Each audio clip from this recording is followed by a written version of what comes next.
Welcome aboard. It's Captain G with Axis Turn 8 of the Global War 1939 Ultra playtest game between Eggman as the Axis and myself as the Allies. So we pick up the action with Italy at the end of turn 7, consolidating the Middle East bonus, destroying the the Iranian infantry that came down to take away this bonus from Germany, which cost them 5 IPP, but completes the Italian control of the Middle East and puts that 5 IPP bonus in Rome's hand. Also, they consolidated their infantry into this army group in the the British North African Alexandria territory. But you'll notice the Italian fleet, most of the Basiglieri and their armor are gone, and that's because on their turn they struck against the British, actually I think it was the Canadian forces, the Commonwealth forces that had landed in the northern part of Spain in Barcelona. So they took out the Canadians that had been just securing that territory from the Med side with 3 Basiglieri, 2 medium armor, and then some infantry, and there's a light armor on this side. So they pulled in the fast movers from northern Italy through Marseille, as well as their fleet and a lot of Italian aircraft, as well as pulling up their ships for shore bombardment and using their tactical bombers, which landed then on the fleet carrier. So Italy did its piece, striking here, threatening Barcelona, preparing to activate Madrid, which would turn this fleet active to the Axis. On Germany's turn, Germany 8, they did the 2 in the 1-2 punch and struck out against the American First Army that had just landed in Normandy, wiped them out, and that army group, the 18th, is here, at least the survivors of that force, with the King Tigers, 2 Tigers, Panzer Grenadiers, SS Infantry. They brought in AA in our version of the playtest. Again, armor can still pull artillery. That rule was changed, but we're still finishing this game with that rule. And they can pull in AA. AA cannot be used in the attack, but what you sacrifice in the attack, you make up for by having AA then already in the territory ready to defend against the counterpunch. And the Germans certainly opted to do that. So from land, now the Axis have cut off this British force in Barcelona. And then at sea, the Kreigsmarine cut through the English Channel, and this fleet, with their Bismarck battleship, a couple cruisers, a coastal defense ship, 4 destroyers, 5 or 6 subs, took out the blocking destroyers, Canadian and Commonwealth, and now threatened the combined fleet, the Anglo-Soviet U.S. fleet, which is predominantly a transport fleet. So the Allies have to make a decision. Are they going to reinforce, send more transports, land troops, and then the Kriegsmarine destroy them, or are they going to reposition? So the Axis are in a very good position here on the Western Front. The other thing that the Germans did was move into Sweden to activate them. So these ships will join the Kriegsmarine. So they're only going to get stronger on this side of the board. In the Russian front, the 3 army groups collapsed into Stalingrad. So the 9th, the Romanian 2nd Army, and the 2nd Panzers. A lot of fast movers just a few Romanian infantry left in this task force coming through, and then they use these other supporting forces to cover their flanks, threaten Archangel, wiped out the defending elite and regular Soviet infantry. So they've secured pretty much everything west of the Urals except for these two territories that are worth any value at all to the Soviets, including sending Romanian tanks down towards Iran to grab these two territories of 2 IPP each. Now, before we pivot to the Pacific, the 5th Shock Army, which has been making a slow fighting withdrawal, trying to keep the Axis at bay, their next, because of the alignment of the territories, their next move would be into Novosibirsk, and these 3 army groups, 1, 2, are right there. So right now, Soviet military planners are looking to make a daring raid, or were looking to make a daring raid, 1, 2 into Kashmir, and that would put them in a position to threaten Calcutta, which is totally empty for Japan. So keep that in mind as we talk about what the Japanese move was on their turn 8. Make sure I can get the Pacific. Okay. So, unbeknownst to imperial planners in Tokyo, the threatened 5th Shock Army poised up here in middle, I don't know what part of the world that is, Central Asia, Eurasia. The Japanese struck out throughout China, taking both communist and nationalist territories back, shucking transports, bringing over handfuls of conscript infantry and artillery, as well as what's left of their armor. They even had an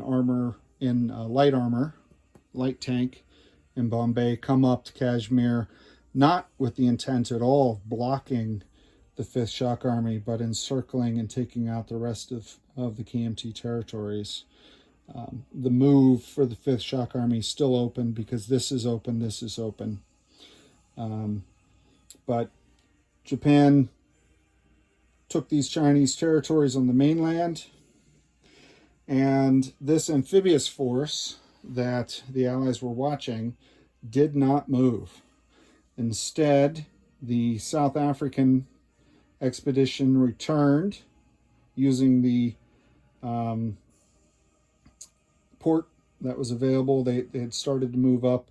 They sent their transports up here to take Ceylon, and they brought up their newly repaired battleships and carriers. They augmented their forces here in Siam. You see a lot of white aircraft, and we'll talk about the buys for the next video, but Eggman has been buying almost exclusively naval fighters. They don't get a bonus per se in the combat over land, but they get that extra movement. So for 1 IPP more, all of his fighters move at a 5, and then if he happens to use them at sea, he gets the 2 target select. So he's already announced Imperial production is only doing the naval variants of their fighters, no more land fighters in his purchases. So they've maxed out this point. This force did not move, but he positioned his transports in non-combat. And what he's done is 2 things. 1, these Yamato-class battleships did not shore bombard in these little minor battles, but instead positioned themselves here. While the Hong Kong port is destroyed, the Shanghai port is still open. There's a little bit of blue that you can see through there, hopefully. And that allows this Taiwan Task Force, South Chinese Coast Task Force, to move 1, 2, 3 to hit the American fleet at the Marshalls, or 3 to counterstrike the expected Allied attack into the Caroline Islands. Whether the U.S. strikes or Anzac strikes, or both, to capture this strategically important island group with an air base and a naval base, they'll be able to move in their counterstrike. The other thing that this does, this fleet gives him options, because even without moving, these transports can just move down one. This fleet stays where it is, and they can offer shore bombardment because of the unique outlay of the Philippine Islands in this game, which Eggman and I were talking about post Japan's move. We love this outlay. Instead of being an island group in the middle of a sea zone like Guam per se, which Guam is fine, but this is a large archipelago of islands that border 1, 2, 3, 4 sea zones. So if the Americans wanted to defend it with their fleet here, the Japanese still had 3 other sea zones to land. It's really hard to defend this by sea. And that's a realistic situation. So the Japanese are here. So these 4 transports are positioned to hit the northern part of the Philippines. These 6 transports, the 5 here and the 1 here, can hit the west or the southern part of the Philippines. And now with this Ceylon naval base, these 2 transports can cut from 67 to 74, just skirting the northern part of this British abandoned FEC convoy zone, and go 1, 2, 3. So they, from Madras and Ceylon, can also strike. So he can bring in 2, 6, 12 transports, 24 ground units, and a boatload, several naval boatloads worth of air. I bought 1 new heavy bomber. He has 3 of the medium bombers. He's got 3 fighters from Japan. He's got 2 fighters and a tactical bomber up here in Shanghai. He's got 3 more fighters here. Yes, the Americans have 1 AA gun and could roll incredibly well, but if they don't, that's a lot of devastating fire, which he needs to offset the fortification. So that first round is going to be critical. The Americans need these Marines to defend well, get a lot of hits. They need the AA gun to get a lot of hits. It would be nice if this coastal gun would get a lot of hits. Even if it gets the max 3, it's probably killing transport or destroyers that he would send in as cannon fodder, or he's taking hits on battleships that don't matter.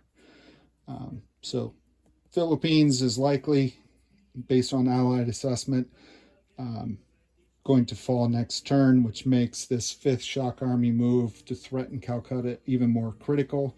This would be the 13th victory city for Japan.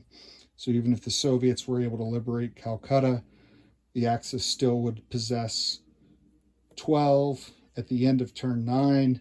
So heading into turn 10, and we're playing on a 10-turn game. I know the other guys have been doing 15 turns, but we were planning on 10 because obviously we're taking a lot longer. So that's the situation where it is. So we have 2 turns left in the game. Things are coming to a climax, but we fully anticipate that climax to be a joyful one for the Axis and a frustrating one for the Allies. So with that, I'll post this tonight, and next up will be the Allied turn 8, and we'll see where that 5th Shock Army goes, what the Americans do, both in the Pacific as well as in the Atlantic, and whether or not the Italians coming back can secure victories no matter what by taking out Cairo and giving them potentially 14 or minimum for sure 12, 13 victory cities. This is Captain G for Eggman, over and out.